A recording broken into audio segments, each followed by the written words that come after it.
करने से ज्ञान, दर्शन, चारित्र और बोधि का लाभ होता है।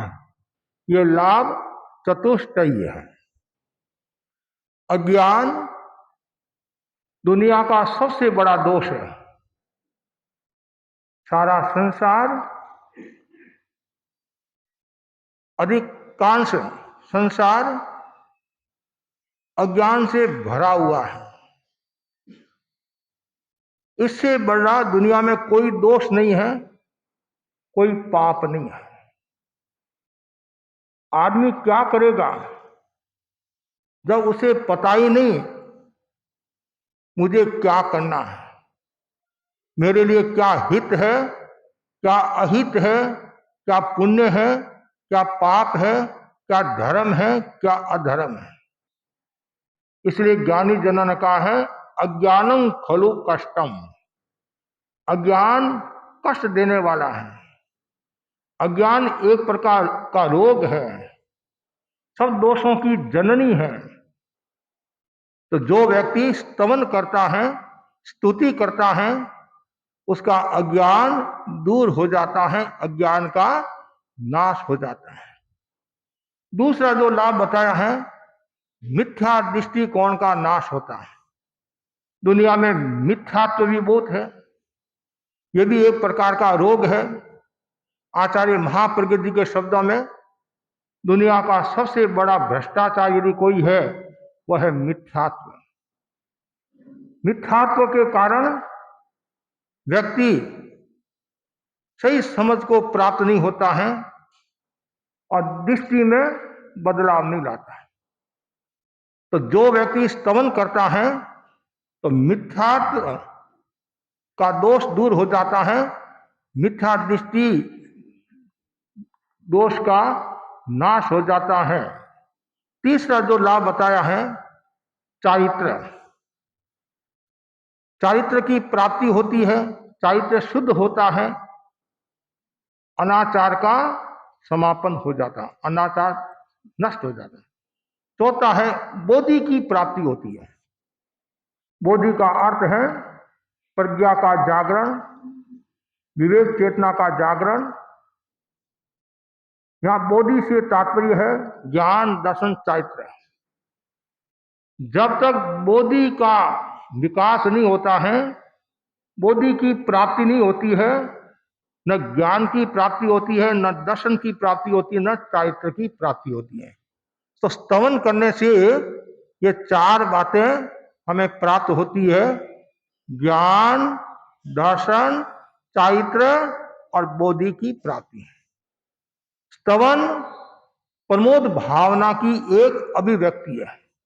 जो स्तुति करता है, गुणोत्कीर्तन करता है, गुणगान करता है, तो समझना चाहिए उसके भीतर में प्रमोद भावना। यदि कोई चापलूसी पड़ा करता है तो प्रमोद भावना नहीं है। यथार्थ गुणों को प्रकाशित करता है, यथार्थ गुणों को जनता के सामने प्रस्तुत करता है, वो क्या है? प्रमोद भावना है। तो स्तवन एक प्रकार से प्रमोद भावना की अभिव्यक्ति है। लोगस अर्हत स्तुति का महामंत्र है। लोगस क्या है? अर्हत स्तुति का महामंत्र है। लोगस तीर्थंकर की स्तुति है। मन भक्ति साहित्य की एक अमर, अलौकिक, रहस्यमयी विशिष्ट रचना है। लोगस को जो समझ लेता है, लोगस के विराट स्वरूप को जो समझ लेता है, तो शीघ्र ही कर्मों का क्षय करके आत्मस्वरूप को प्राप्त हो सकता है। कितना सुंदर का है, अक्षर देह से ये जितना विराट और विशाल नहीं है। क्यों? अक्षर थोड़े, 7 पद है, पर आत्मदर्शन के रहस्य इसमें संग्रहित है, इसमें सन्निहित है। लोगस क्या है? ये निर्वाण स्थिति का संपर्क सूत्र है।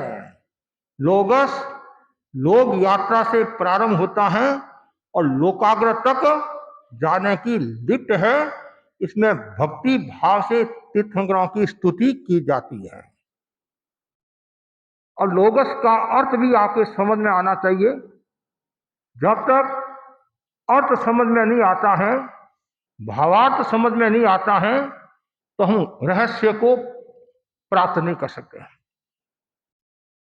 पहले यह समझना है ये लोगस नाम क्यों, मूल नाम क्या है। 24 चतुर्विंशतिस्तव, उकित्तणम, अनेक नाम है। भक्तामर, श्लोक का आदि शब्द भक्तामर होने के कारण इसका नाम भक्तामर रखा गया। कल्याण मंदिर, आदि शब्द कल्याण होने के कारण कल्याण मंदिर रखा है। इसी प्रकार लोगस आदि शब्द होने के कारण इसका नाम लोगस रखा गया है। और ऐसे 24 चतुर्विंशति स्तव, एक नाम और भी आता है उकित्तणम, उत्कीर्तन। महावीर क्षेत्र में 24 नाम नहीं है। वहां भी तीर्थंकरों की स्तुति का विधान है, लेकिन वहां लोगस नाम का आता नाम है उकित्तणम। लोगस तो है ही, दूसरा नाम क्या आता है उकित्तणम, उत्कीर्तन, गुणोत्कीर्तन। वहां 24 नाम इसलिए नहीं है, वहां 20 विहरमान है। 24 भरत और ऐरावत में होते हैं, वहां कम से कम 20 विहरमान है, 20 तीर्थंकर है, इसलिए वहां लोगस उकित्तणम शब्द का प्रयोग होता है। लोगस क्या, लोगस उज्जोय गरे, लोक में उद्योग करने वाले, प्रकाश करने वाले, द्रव्य प्रकाश, भाव प्रकाश, पुद्गलों का प्रकाश, आत्मा का प्रकाश।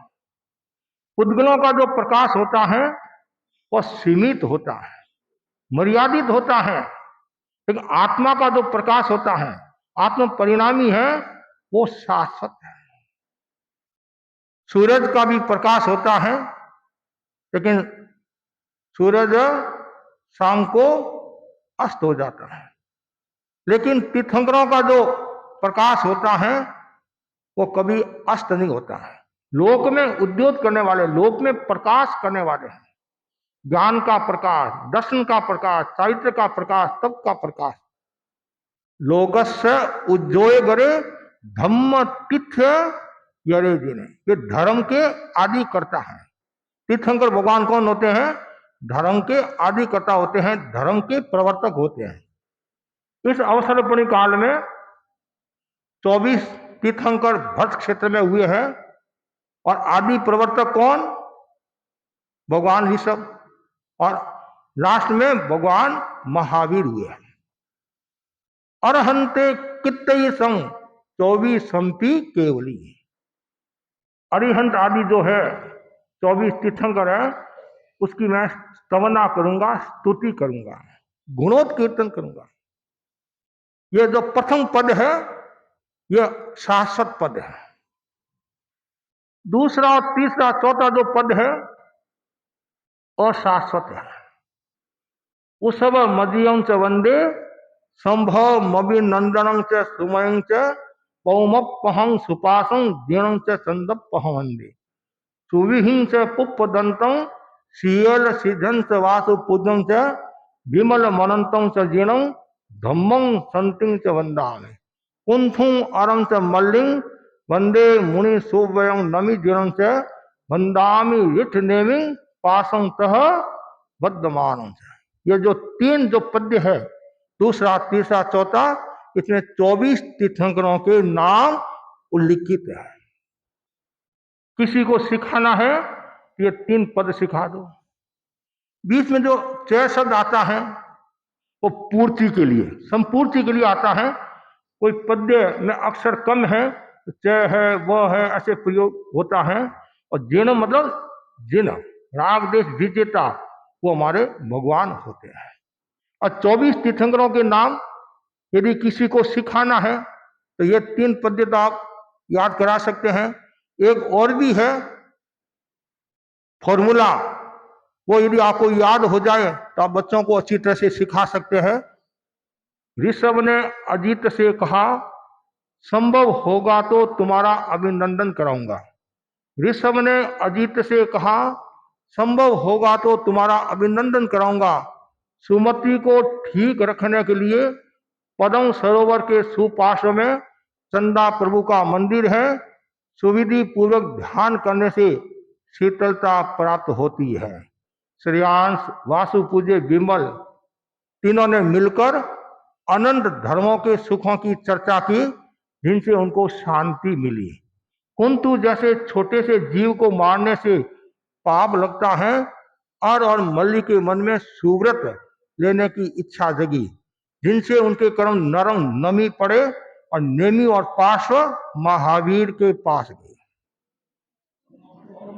ये 24 तीर्थंकरों के नाम, और 24 तीर्थंकरों के नाम में दो सुविधि नाथ है, उनका दूसरा नाम भी इसमें आया, उपदंतम। तो सुविधि नाथ का दूसरा नाम क्या है? पुष्पदंत है। एक और भी नाम आता है, चंद्र प्रभ का नाम क्या है दूसरा? शशि प्रभ। शशि प्रभ भी आता है। और भगवान महावीर का मूल नाम क्या है? वर्धमान है। ये साधना काल में इनका नाम महावीर पड़ा। ये 24 तीर्थंकरों के नाम।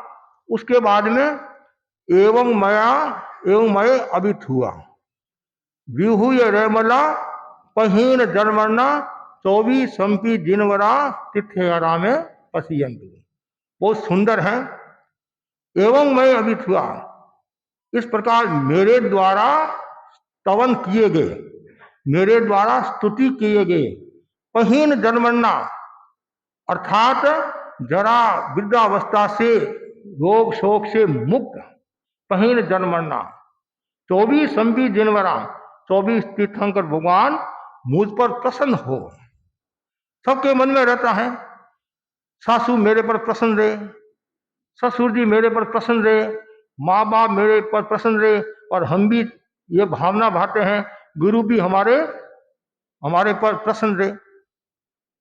प्रसन्नता बहुत जरूरी है। प्रसन्नता आत्मा की खुराक है।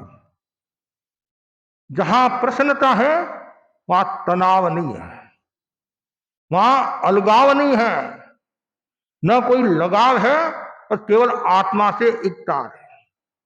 प्रसन्नता जरूरी है। चेहरे पर यदि प्रसन्नता का भाव है तो बिगड़ा हुआ काम भी सही हो जाता है। चेहरे पर प्रसन्नता का भाव नहीं है, काम हो रहा है वो भी बिगड़ जाता है। इसलिए तीर्थंकर भगवान मेरे पर प्रसन्न रहे। और आगे कित्तीय वंदीय मय, मेरे द्वारा कीर्तित वंदित, कित्तीय वंदीय मय जे लोकस्य उत्तमा सिद्धा, तो लोक में उत्तम सिद्ध है। कित्तीय वंदीय मय जे लोक उत्तमा सिद्धा, आरोग्य बोई लाभं समाई वर मुतमंग बिंदु। ये चार बहुत महत्वपूर्ण शब्द है। कीर्तित और वंदित, ये दो शब्द विश्लेषण करने योग्य है। वंदन पाठ हम बोलते हैं, वंदामि नमन सामी, दो शब्द आता है।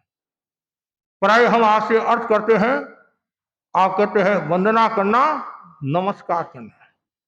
वंदना और नमस्कार में अंतर है। अभिवादन स्तुत्य, जो अभिवादन करना, स्तुति करना, गुणोत्कीर्तन करना, वचन से बोलना, वो तो है कीर्ति, वंदामि। और कायिक है नमन सामी, नमस्कार, ये कायिक, काया से वंदना की जाती है। तो मेरे द्वारा आप कीर्तित हो, वंदित हो, और लोक में उत्तम हो। मंगल पाठ आता है, मंगल पाठ में चार लोक में उत्तम नहीं, अरहंता मंगलम सिद्धा मंगलम, ये तो है ही। अरहंता लोकुत्तमा, सिद्धा लोकुत्तमा, साहु लोकुत्तमा, केवली पन्नतो धम्मो लोकुत्तमा। तो आप लोक में उत्तम हो। अरिहंत भगवान, सिद्ध भगवान से बढ़कर लोक में कोई दूसरा उत्तम नहीं है। चक्रवर्ती भी नहीं है। चक्रवर्ती 6 खंड के मालिक होते हैं। कितने देवता अधीन हैं, कितने राजा अधीन होते हैं, और कितनी लोग उनकी सेवा करते हैं, सब कुछ उनके पास में है। और संसार की दृष्टि से सर्वोत्तम कौन है? चक्रवर्ती होते हैं। लेकिन तीर्थंकर के भगवान के सामने वो भी न्यून है। तीर्थंकर भगवान तो देवादिदेव है, तीर्थंकर भगवान है, जिनेश्वर है, इसलिए उनकी बराबरी कोई नहीं कर सकता है। और मुनियों में भी सर्वश्रेष्ठ कौन है? तीर्थंकर भगवान है। इसलिए अब उनकी मैं स्तवना करूंगा। लोक में वो सिद्ध है, लोक में उत्तम है। आरोग्य वही लाभम, मुझे आरोग्य प्राप्त हो। आरोग्य का मतलब रोग रहित। रोग एक प्रकार का नहीं होता है, अनेक प्रकार के रोग होते हैं। तन का रोग, मन का रोग, भाव का रोग। तन का रोग प्राय प्राय सबके होता है। किसी के कोई बीमारी, किसी के कोई बीमारी, किसी के कोई बीमारी, किसी के थोड़ा रोग, किसी के ज्यादा। तो उनसे भी ज्यादा खतरनाक क्या है? मन का रोग है। हम पूछते आज व्याख्यान में क्यों नहीं आए? आज मेरा मन नहीं था। मां ने बच्चे को कहा बच्चा स्कूल जा, मेरा पेट दर्द कर रहा है। अब पेट दर्द करना पता नहीं चलता, बुखार में तो पता चल जाता है, पेट में पता नहीं चलता, पेट दर्द कर रहा है। और ऐसा नाटक करा वो। तो मां ने कहा बेटा शांति रख, अभी डॉक्टर साहब को बुलाते हैं, अभी डॉक्टर को विनायक को बुलाते हैं, डॉक्टर साहब को बुलाते हैं। और वो ऐसा करा, ऐसा करा। मां ने कहा शांति रख, अभी आ रहे, अभी आ रहे।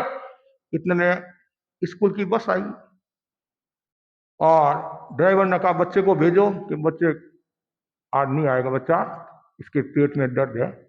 जैसे ही गाड़ी आगे बढ़ी, एक फलांग गई होगी और बच्चा नाचने लग गया, कूदने लग गया। मां ने कहा ये क्या तुम्हारा पेट दर्द कर रहा था? नहीं मम्मी प्लीज कहना सॉरी, आज मेरे को स्कूल नहीं जाना था, मैंने नाटक किया है। ये मूड की बीमारी बड़ी खतरनाक है। मूढ़ता, मूर्छा। मूर्ख से भी ज्यादा खतरनाक कौन है? मूढ़ी आदमी है। मूर्ख तो सब जानते भाई ये मूर्ख आदमी है, निरा मूर्ख है, लेकिन उसे भी ज्यादा खतरनाक मूढ़ी है। कब काम बिगाड़ दे पता नहीं चलता है। इसलिए तन से भी मन की बीमारी और खतरनाक होती है, और मन से भी भाव की बीमारी और ज्यादा खतरनाक होती है। कब भाव अशुद्ध हो जाते हैं, कब भाव नेगेटिव हो जाते हैं, पता नहीं चलता है। एक विचारक ने कहा है जैसे ही भाव आके अशुद्ध हुए, उसका सीधा असर पेट पर पड़ेगा। जिसका पेट खराब उसका मन खराब, एक दृष्टि से। इसलिए भाव को शुद्ध, तो ये आरोग्य, मुझे आरोग्य मिले, मैं मन से, वचन से, काया से हमेशा स्वस्थ रहूं, और आरोग्य बोधि मिले। जैसे मैंने बताया ज्ञान दर्शन चाहते बोधि प्रज्ञा का जागरण, आरोग्य वही लाभ, मुझे लाभ मिले। कौन सा लाभ? धन का, पुत्र का, परिवार का, समाज का, ज्ञान का लाभ, दर्शन का लाभ, चारित्र का लाभ मिले। और सर्वश्रेष्ठ मुझे समाधि मिले। समाधि का मतलब समाधान, चित्त समाधि बोलते हैं, समाधान। मुझे समाधान चाहिए और कुछ नहीं चाहिए। और जिसको समाधान है तो कोई समस्या नहीं। समाधान नहीं है तो उसका तन भी खराब, मन भी खराब, भाव भी खराब होगा। तो बस मुझे और कुछ नहीं चाहिए, ये चार बातें मुझे मिल जाए, मेरा बेड़ा पार हो जाए। आरोग्य वही लाभं समाई वर मुत्तमं बिंदु। आगे चंदेशु निम्मल यारा, जो सिद्ध भगवान है, तीर्थंकर भगवान है, वो चंद्रमा से भी अधिक निर्मल है। निर्मल का मतलब राग देश रहित, मल रहित। राग देश का जो मल है, कीचड़ है, उससे जो रहित है वो निर्मल है। लेकिन चंद्रमा भी प्रकाश करता है, लेकिन वो भी कुछ समय के लिए करता है। जैसे सूरज आता है तो चंद्रमा गायब हो जाता है, प्रकाश उसका एक दृष्टि से। और सूरज में आग है और चंद्रमा में दाग है, लेकिन अरिहंत सिद्ध भगवान में न आग है न दाग है। इतना सुंदर निर्मल होना। विकास का मूल जो स्रोत है, सफलता का मूल जो स्रोत है, वह है निर्मलता। जब तक निर्मलता नहीं आती है, पवित्रता नहीं आती है, स्वच्छता नहीं आती है, शुद्धि संभव नहीं है। आप कितनी पढ़े लिखे हो जाओ, कितनी प्रवक्ता हो जाओ, व्याख्याता हो जाओ, विशेष प्रवक्ता हो जाओ, स्कॉलरशिप हो जाओ, तत्व प्रचेता हो जाओ, तत्व प्रणेता हो जाओ, लेकिन यदि निर्मलता नहीं है, पवित्रता नहीं है, एक दृष्टि से आप शून्य हो। इसलिए भगवान है वो चंद्रमा से भी अधिक निर्मल है और सूर्य से भी अधिक तेजस्वी है, तेज है उनका। सूरज का तेज अस्त हो जाता है, तीर्थंकर भगवान का कभी तेज अस्त नहीं होता है। तेज का भी अपना प्रभाव है। तीर्थंकर भगवान के प्रतिनिधि आचार्य होते हैं, आचार्यों का भी कितना तेज होता है। आपने गुरुदेव तुलसी को देखा, महाप्रज्ञ जी को देखा, वर्तमान में आचार्य महासमन जी को देख रहे हैं, कितना उनका तेज है, चेहरा कितना चमकता है। न कोई पाउडर लगाते हैं, न क्रीम लगाते हैं, न तेल लगाते हैं। ये साधना बोल रही है, साधना और आचार्य का अतिशय बोल रहा है। तो आभा मंडल तेज होना चाहिए। तीर्थंकर भगवान तो तेज है ही, उनका मुकाबला तो कोई कर ही नहीं सकता। और सागरवर गंभीरा, और सागर की तरह स्वयंभू रमण समुद्र सबसे बड़ा होता है ना, सागर की तरह गंभीर हो। और सिद्धा सिद्धि मोहम्मद दिसंतु, ये सिद्ध भगवान मुझे सिद्धि दो। यहां प्रश्न खड़ा होगा, हमारे यहां तो याचना है ही नहीं, मांग है ही नहीं, और फिर आप क्या करे हो, मुझे सिद्धि दो। आप जानते हैं जैन दर्शन जो है वह कर्म मुक्त की बात करता है, कर्म युक्त की बात नहीं करता है। लेकिन आचार्य महाप्रज्ञ जी ने बहुत सुंदर लिखा है, जैन दर्शन आत्माओं को कर्ता नहीं मानता है, मुक्त आत्माओं को कर्ता नहीं मानता है। हम उनसे कोई भी फल प्राप्ति करवाने की आशा नहीं रखते हैं। मुक्त आत्माएं हमें श्रेष्ठ वरदान दे, ये हमारी मंगल कामना है। श्रेष्ठ वरदान दे, बस। हम प्रार्थना नहीं करते, याचना नहीं करते हैं, तो श्रेष्ठ हमें वरदान मिलता रहे और हमारा बेड़ा पार होता रहे। और लोगस का यह अर्थ हुआ, और अर्थ भी आपके समझना जरूरी है। और लोगस का लाक्षणिक अर्थ क्या, लाक्षणिक अर्थ क्या है, वह है विश्व की समग्रता। इसका अभिप्राय है चेतना के अस्तित्व का साक्षी सूत्र है। और लोग शाश्वत हैं, जीव भी शाश्वत हैं। इस प्रकार लोगस का अर्थ हुआ स्वयं का स्वभाव, आनंद का आविर्भाव और भीतर का बदलाव। लोगस में 7 पद है और एक पद में 4 चरण है। कितने चरण है? 4 चरण है। और कुल मिलाकर अक्षर कितने हुए? 256। क्या 28 अक्षर हो गए? एक पद के 28 इंटू 7 कितने हुए? 256 हो गए। 256 अक्षर है। लेकिन एक एक अक्षर बहुत महत्वपूर्ण है। एक एक अक्षर प्रेरणा देने वाला है और एक एक अक्षर शक्ति देने वाला है। और लोगस में 24 तीर्थंकरों की स्तुति है। ये 24 ही तीर्थंकर क्यों? 25 क्यों नहीं? 26 क्यों नहीं? भौगोलिक स्थिति के आधार पर एक काल में इतने ही तीर्थंकर होते हैं। जीत मुनि ने भी हेमराजी स्वामी से प्रश्न किया था, लोगस में 25 ही क्यों है? लोगस में 25 नाम आते नहीं, सुविहिंग से पुप तो 25 हो गए। क्या 24 के स्थान पर 25 ही कहने में क्या नुकसान है? 25 भी तो कह सकते हैं। तो हेमराजी स्वामी ने गंभीर मुद्रा में कहा, 65 यंत्र है, इसका मूल जो मंत्र है वह लोगस है और उसमें 25 अंक की आवश्यकता रहती है। उसी अंक की पूर्ति के लिए सिद्ध योगी एक इष्ट प्रमुख की स्थापना करते हैं। तो उन्होंने सुविहिंग से पुपदंतम, इसलिए ये 25 नाम हो गए। ऐसे 65 में मल्लीनाथ का भी आता है, 19 मल्लीनाथ। तो उसमें 25 नाम आए नहीं, तो मल्लीनाथ की जो अवगाहना थी वो 25 हाथ की थी। दूसरी बात है, मध्य युग में मल्लीनाथ को इष्ट के रूप में स्वीकार किया है। ये ऐसा हेमराजी स्वामी ने जीत मल्ली स्वामी को बताया, जीत मुनि को बताया। तो इसलिए ये भी समझने की बात है फिर 24 तीर्थंकरी क्यों है, तो ये मैंने आपको बता दिया भौगोलिक स्थिति के आधार पर। आचार्य सोमप्रभ ने भी बताया है, उन्होंने वापिस प्रश्न किया, दिन रात कितने घंटे के होते हैं? 24 घंटे के होते हैं, 25 घंटों का क्यों नहीं? प्रश्न खड़ा हो सकता है। तो ये एक काल में इतने ही होते हैं, उस दृष्टि से 24 ही है। दूसरी बात है, जैसे तारा नियत है, सूरज नियत है, चंद्रमा नियत है, ग्रह नक्षत्र सब नियत है, सब इतने इतने हैं, तो वैसे ही तीर्थंकर 24 ही है। ये भी समझने की बात है। और 24 तीर्थंकर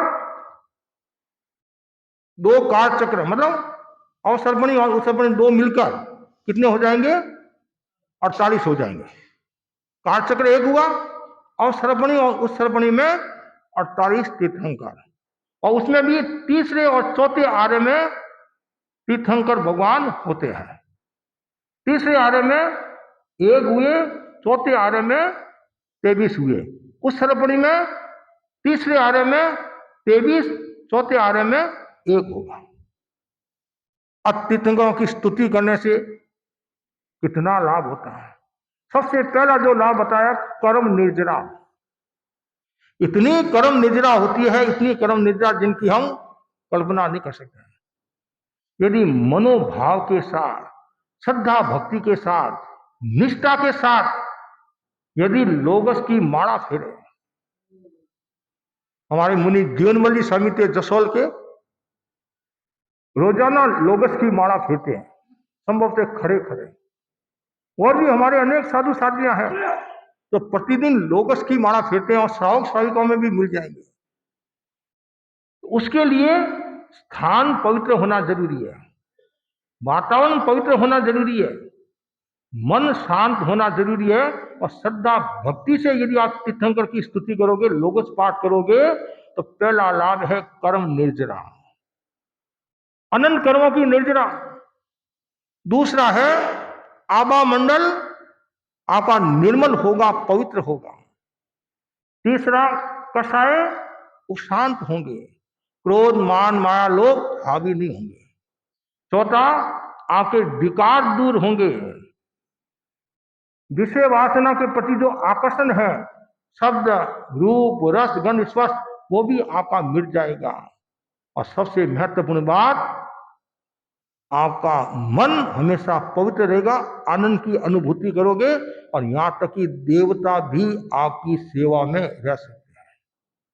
देवता सेवा में रहे, इसलिए लोगस का पाठ नहीं करना, ये ध्यान रखना है।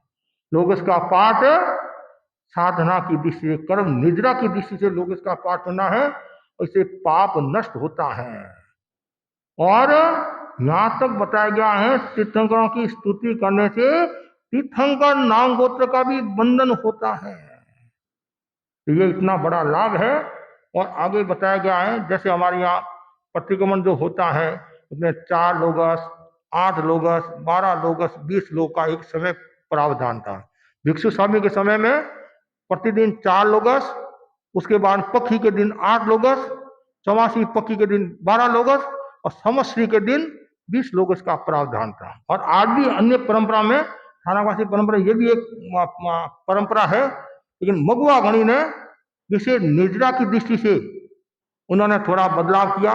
4 लोगस, 12 लोगस, 20 लोगस, और संवत्सरी के दिन 40 लोगस का प्रावधान किया। निर्जरा की दृष्टि से, कर्म क्षय की दृष्टि से, शुद्धि की दृष्टि से। अब एक एक पर यदि आप साधना करना चाहते हो, माला तो आप फेरते ही हो, 7 पद है, और हमारे शरीर में 13 केंद्र है। कितने केंद्र हैं? 13 केंद्र है। उसमें 7 केंद्र पर आप एक एक पद का ध्यान कर सकते हैं। पहला जो पद है लोगस उज्जोय करे, शक्ति केंद्र। कौन सा? शक्ति केंद्र पर आप ध्यान कर सकते हैं। बार बार अनुप्रेक्षा चिंतन करते जाओ और एक एक पद मन मन में बोलते जाओ, वहां ध्यान करते जाओ, शक्ति का जागरण। दूसरा जो पद है स्वास्थ्य केंद्र पर, तीसरा जो पद है तेजस केंद्र पर, चौथा जो पद है आनंद केंद्र पर, पांचवा जो पद है विशुद्धि केंद्र पर, छठा जो पद है दर्शन केंद्र पर, और सातवां जो पद है ज्ञान केंद्र पर। वापिस उल्टा, सातवां, छठा, पांचवा, चौथा, तीसरा, दूसरा, पहला, एक एक पद की साधना कर सकते हैं। फिर एक एक तीर्थंकर की साधना कर सकते हैं। ऋषभ भगवान का ध्यान करना है शक्ति केंद्र, अजित भगवान का ध्यान करना है स्वास्थ्य केंद्र, संभव भगवान का ध्यान करना है तेजस केंद्र, अभिनंदन भगवान का ध्यान करना है आनंद केंद्र, सुमति भगवान का ध्यान करना है विशुद्धि केंद्र, पदम प्रभु का ध्यान करना है दर्शन केंद्र, और सुपार्श्व प्रभु का ध्यान करना है ज्ञान केंद्र। ये 7 हो गए। और बीच में जो जिनम शब्द आता है, जिनम शब्द आता है ना बीच में, जिनम जिनम, उस समय तीर्थंकरों को याद करो, तीर्थंकरों को याद करो, और फिर वापिस 8वां, वापिस ऊपर से शुरू, 8वां, 9वां, 10वां, 11वां, फिर नीचे से ऊपर, ऊपर से नीचे, एक एक तीर्थंकर की भी आप साधना कर सकते हैं, एक एक पद की भी आप साधना कर सकते हैं। और ऐसे भी ये जो लोगस है, तो हमारे जो चंदेशु निमलयरा, सागर व गंभीरा, इनका हम नवरात्रि में भी ध्यान कराते हैं, साधना कराते हैं, जप कराते हैं, ऐसे भी जप कराते हैं। ये सब पावरफुल है, इतने पावरफुल है जिनकी आप कल्पना नहीं कर सकते हैं। और जैसे चंदेशु निमलयरा सिद्धा सिद्धि मम दिशंतु, ये मंत्र मृत्युंजय महामंत्र का काम करता है। जो मृत्युंजय महामंत्र आता ना, ऐसा ये काम करता है। ललाट पर सफेद रंग का ध्यान, और इसे गुस्सा शांत, संतुलित जीवन, समस्या का समाधान। दूसरा है आइचेसु अयम प्यासरा, दर्शन केंद्र पर बाल सूर्य का रंग, अंतर्दृष्टि का जागरण, अतीन्द्रिय चेतना के द्वार खुल जाते हैं, तीसरा नेत्र उद्घाटित हो जाता है, बाहर की पढ़ाई पर आपको निर्भर रहने की आवश्यकता नहीं होगी, भीतर की पढ़ाई आ जाएगी, अतीन्द्रिय चेतना का विकास हो जाएगा। तीसरा जो बताया है सागरवर गंभीरा, अर्थात विशुद्धि केंद्र पर नीले रंग का ध्यान, ये हमारे शरीर में जो कला चातुर्य विद्या केंद्र है उसको ठीक करता है, गला अच्छा रखता है, और वासना शांत होती है, वासना विसर्जित हो जाती है। उसके बाद सिद्धा सिद्धि मम दिशंतु, इस पर ध्यान करने से भी खूब लाभ होता है।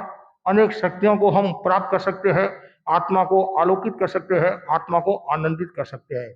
ये सब मंत्रों की आपको साधना करनी चाहिए। तो ऐसे उल्टे क्रम से भी कर सकते हैं, सीधे क्रम से भी कर सकते हैं, और करने से बहुत बड़ा लाभ होगा।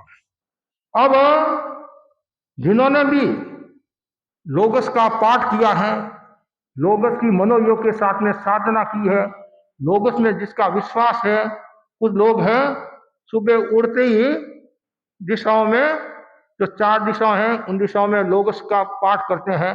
मैंने भी बताया था 8 नौका मंत्र 1 लोगस, 8 नौका मंत्र 1 लोगस, 8 नौका मंत्र 1 लोगस, 8 नौका मंत्र 1 लोगस, उत्तर पूर्व दक्षिण पश्चिम।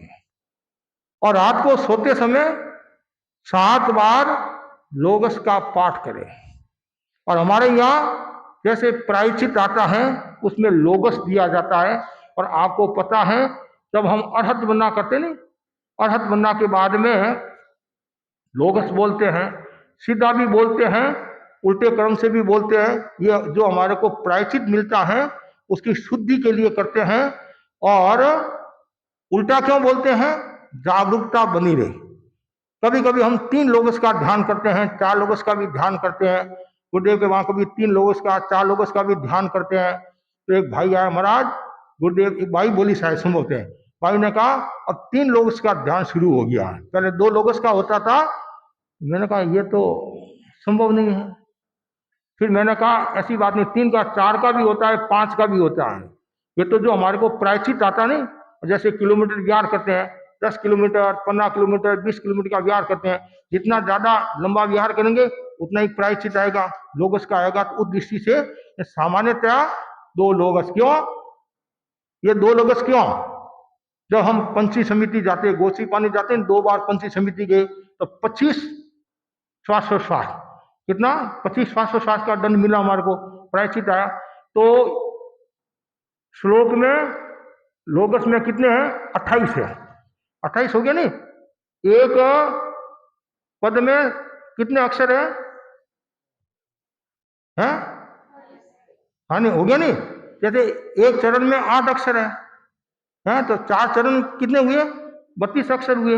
लेकिन हमारे चरण दिए श्वासोश्वास है नहीं, तो एक चरण में एक श्वासोश्वास, तो 7 चौका कितने हो गए? 28 हो गए। 28 तो 25 हमें वो दंड मिला, तो एक लोगस हो गया। 50 मिला, सुबह भी हमारे को प्रायश्चित मिलता है, रात का प्रायश्चित मिलता है, तो ये 25 और 50 हो जाता है। कभी 32 कभी 40 भी प्रायश्चित आ जाता है, तो 40 बार बोलना, 35 बार बोलना, 30 बार बोलना। एक पद में 4 चरण, मतलब 4 बार बोल गए, तो 7 और 4 को गुणा करने पर 28। तो ये क्रम है। तो ये सीधा भी बोलते हैं, उल्टा भी बोलते हैं। जैसे सपना आया, बुरा सपना आया, उठकर आप लोगों का पाठ कर लो। कोई भी शुभ प्रवृत्ति करते हैं, लोगों का पाठ कर लो। शुभ काम करते हैं, लोगों का पाठ कर लो। इससे बहुत बड़ा फायदा होगा। सब दृष्टियों से फायदा ही फायदा है। ये अपराजित मंत्र हैं, मंगलकारी हैं, शुभंकर हैं और सर्वकाल सर्वदेश में सिद्धि देने वाला मंत्र है। ये जिसके पास में है उसको कोई खतरा नहीं है। कितना ही विघ्न है, कितनी बाधा है, कितना ही कष्ट है, पास में नहीं आएगा। और यहां तक कि देवता भी भावना भाते हैं कि हमें मनुष्य का जन्म मिले और हम भी ऐसी साधना करें। एक घटना मैं आपको सुनाना चाहता हूं। आज से करीबन 60-70 साल पहले की घटना है, संभवतः टोहाना में, हरियाणा में टोहाना गांव है, और मुनि छगन लाल जी स्वामी का चातुर्मास था। उन्होंने एक अद्भुत घटना सुनाई। घटना इस प्रकार है, इंदौर निवासी लाला हुक्मी चंद जी के पुत्र की शादी हुई। घर में बहू आई। जैसे ही घर में बहू आई और जब तक वो 3 दिन घर में रही, 3 दिन घर में रही, और मकान के ऊपर जो छत है वो वहां आकर उल्लू बैठ जाता। कौन बैठ जाता? उल्लू बैठ जाता। जब तक वो वहां रही तब तक रोजाना उल्लू आकर बैठ जाता। तो परिवार वाले भी भयभीत हो गए, बहू भी भयभीत होगी, ये उल्लू क्यों आता है। अब इसमें अब उल्लू कहाँ बैठता है उसका भी विज्ञान है। ऊपर बैठा है, ये छोटा आड़ा है उधर बैठा है, नीचे बैठा, अलग अलग उसका भी संभवतः विधान बताया है। तो उसको डर लगा, भय लगा, तो वो वापिस पियर आई। पियर आकर उसने अपनी माँ को सारी घटना सुनाई। माँ ऐसी ऐसी बात है। तो माँ जैन यति के पास लेकर जाती है। जैसे मुनि होते वैसे यति गुरु सा बोलते ना, उनके पास लेकर जाती है और सारी घटना सुनाई। और सुनाने के बाद में फिर यति जी ने उसे उपाय सुझाते हुए कहा, तो तुम ससुराल जाओ तो वहां एक लोगस की माला और आंबिल की साधना करना है। लोगस की माला, आंबिल की साधना करना, और पूर्णिमा की रात को वह उल्लू आएगा, मुंडे पर बैठेगा, और तू क्या करना, उनके जाकर तिलक कर देना, सिंदूर का तिलक। क्या वो करने दे देगा? वो बंद जाएगा, करने दे देगा, और बाद में तुम धन धान्य से भरपूर हो जाओगी, धन धान्य से भरपूर हो जाओगी। तो उसने क्या किया, लोगस का प्रभाव देखिए आप, वो वहां जाकर उल्लू बैठा है, मस्तक के सिंदूर कर दिया और वापिस आ गई। वापिस आ गए। अब उनका जो पुराना मकान था, नया मकान बनाना था, जैसे ही पुराना मकान तोड़ाया और दीवार में से स्वर्ण कलश, सोने का कलश निकला, मन माल माल निकला। फिर उस माल से उन्होंने मकान भी बना दिया, व्यापार किया। और वो इंदौर के नामी सेठों में आते हैं हुक्मी चंद, लाला हुक्मी चंद जी। तो ये है लोगस के प्रभाव, लोगस का प्रभाव। ये एक ही ऐसी अनेक घटनाएं आती हैं। और ऐसा भी बताया गया था कि कुत्ते रोते हैं, कुत्ते रोते हैं, लोगस का जाप कर दो, मालो माल हो जाओगे। ये भी नरवाना की घटना है, हरियाणा में नरवाना की घटना है। तो उस भाई ने जो विधि थी, उस विधि के अनुसार ये कार्य किया और वो मालो माल होगी। ताकि कुत्ते तो रोजाना ही होते हैं और लोगस का पाठ के लिए ऐसे नहीं, उसकी विधि विधान होता है और किस समय कैसे करना। तो कहने का मतलब लोगस का कितना बड़ा प्रभाव है। तो सभी भाई बहनों को लोगस की साधना करनी चाहिए। कि सूरज ग्रहण होता है, चंद्र ग्रहण होता नहीं, उस समय भी आमिल के साथ लोगस का जाप करना चाहिए। जिससे क्या होगा, मन में शांति होगी और बहुत महत्वपूर्ण आपको उपलब्धि भी हो सकती है, लब्धि भी मिल सकती है, शक्तियां भी प्राप्त हो सकती है। तो लोगस का बहुत बड़ा महत्व है। सभी भाई बहनों को लोगस की साधना करनी चाहिए। और लोगस की साधना में सजगता जरूरी है। कभी कभी क्या होता है, साधना तो आप करते हैं, माड़ा भी फेरते हैं, कमी नहीं है। कभी कभी हमारे भाई बहन इतने होशियार है, व्याख्यान में भी माड़ा फेरने लग जाते हैं। इतनी उनको तल्लीनता आ जाती है, व्याख्यान में भी माड़ा फेरने लग जाते हैं। लेकिन व्याख्यान में माड़ा नहीं फेरना, माड़ा फेरते हैं, कभी आँख खोल देते हैं, कभी देखने लग जाते हैं। कभी जैसे ही आप माड़ा शुरू आपने की और दरवाजा खुलने की आवाज आई, आवाज आई कि किसने दरवाजा खोला, तत्काल आंख खोल देते हैं, कौन आया। क्या तिजोरी की आवाज आ गई, रसोई की आवाज आ गई, दरवाजे की आवाज आ गई। उसमें केवल आप उसी में तलीन लो, तब लाभ होगा, नहीं तो लाभ नहीं होगा। खाली आप कितने ही माड़ा फेर लो, ठीक है, निर्जरा तो हो रही है, लेकिन हमारा मूल जो लक्ष्य है आत्म साक्षात्कार का, हमारा जो मूल लक्ष्य है सकाल निर्जरा का, वो जितना होना चाहिए फिर उतना नहीं होगा।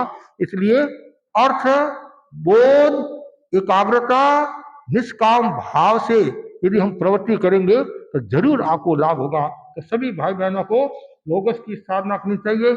डर में, भय में, वासना में, कामना में, हर समय लोगस का पाठ करो। और लास्ट में इतना ही मैं कहना चाहता हूँ कि ज्यादा से ज्यादा भाई बहन इसकी आराधना करे, साधना करे। और आराधना साधना करने से लाभ ही लाभ होगा। एक व्यक्ति को कहा गया कि तुम धर्म बदल दे, धर्म बदल दे, तुम्हारा काम हो जाएगा।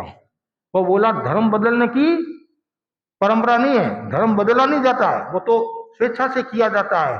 तो तुम्हारे हथकड़ियां डाली जाएगी। वो बोला हथकड़ियां डाल दो, कुछ भी कर लो, लेकिन मैं मेरा धर्म नहीं बदलूंगा। कहते हैं जैसी हथकड़ियां डालने की कोशिश, लोग उसका प्रभाव, चमत्कार सब लोग देखते रह गए, हथकड़ियां भी टूट गई। है ना, मतलब इतना लोग उसका प्रभाव है। लेकिन मूल इसमें श्रद्धा का होना जरूरी। बस एक ही बात है, जैसे सोमजी श्राव की हम घटना सुनाते हैं, क्या श्रद्धा ही तो था नहीं, रूपाल जी की घटना है, चंपाबाई की घटना है। तो वैसे आप यदि श्रद्धा के साथ ये कार्य करोगे तो जरूर आपको लाभ मिलेगा और आत्मा को शांति मिलेगी। इसलिए और एक ये भी आप प्रयोग कर सकते हैं, ओम ह्रीं वरे सुवरे अस्या उषा सिद्धा सिद्धि मम दिशंतु। ये सिद्धि मंत्र है। क्या है? ये सिद्धि मंत्र है। इसका भी आप जाप कर सकते हैं। नहीं तो और कुछ याद नहीं आए तो आप नमो अरहंतान नमो सिद्धान का ही जाप कर लो, ये जाप कर लो, यही अरिहंत और सिद्ध है। तो इसमें लोगस 24 तीर्थंकरों की स्तुति है। तो 24 तीर्थंकरों की आराधना करो, गुणोत कीर्तन करो। और जैसे हमारे नौका मंत्र और 24 तीर्थंकरों का बहुत बड़ा महत्व है। जितने भी जैन बंधु है 24 तीर्थंकरों को मानते हैं, जितने भी जैन बिंदु है नौका मंत्र को मानते हैं, जितने भी जैन बिंदु है समाई को मानते हैं। तो समाई का कल मैंने आपको बताया था, समाई के बारे में भी आपको ध्यान रखना चाहिए। जब भी आप समाई करो पहले आसन की गवेषणा, मतलब ये थान की गवेषणा, थान की प्रतिलेखना करनी चाहिए। कोई जीव जंतु तो नहीं है, आसन की भी प्रतिलेखना करनी चाहिए, अपने कपड़ों की प्रतिलेखना करनी चाहिए, कोई जीव जंतु या हरियाली आदि लगी हुई तो नहीं है। फिर मथेण मन्ना में एक समय की आज्ञा, आज्ञा लेकर संत विराज रहे हैं, तो आप वहां दूर बैठे वंदना करके सिमंदर स्वामी बंधु और गुरु को वंदना करके एक समय की आज्ञा, उसके बाद में ये इच्छामी ये करेणी घंटे का पाठ बोलना, फिर 18 पाप या 5 आसव सेवन करने का 2 कर्ण 3 योग से मैं त्याग करती हूँ या करता हूँ। और कुछ परंपरा में यह है कि भाई पत्रिका ये समय के बाद में 24 सत्य बोलना चाहिए, लेकिन हमारी यह कोई परंपरा नहीं है। कुछ पहले बोलते हैं, कुछ बाद में बोलते हैं। आचार्य भिक्षु ने इसका पूरा खुलासा किया है। किसी को सामयिक पाठ आता ही नहीं है तो सोई तब तो कहाँ से करेगा। सामयिक पाठ भी दूसरे पचकाते हैं, तो ये कोई जरूरी नहीं है। लेकिन ये ध्यान रखना 32 दोष टाल कर समय करना चाहिए। आजकल ये भी हमारे सामने प्रश्न आता है कि पलंग पर समय कर सकते नहीं कर सकते हैं, हाथ पर समय कर सकते नहीं कर सकते हैं, सोफा सेट आदि है, तो उसका भी संभवतः श्रावक संदेशिका में कई बातें आई हुई है, तो वो पूर्ण सावधानी जैसे नियम है उस नियम के अनुसार करना चाहिए। और 32 दोष टालकर समय करो, ऐसी भावना के साथ लोगों का पाठ करो, तो बेड़ा पार है। इसी आशा के साथ ओम अरहम।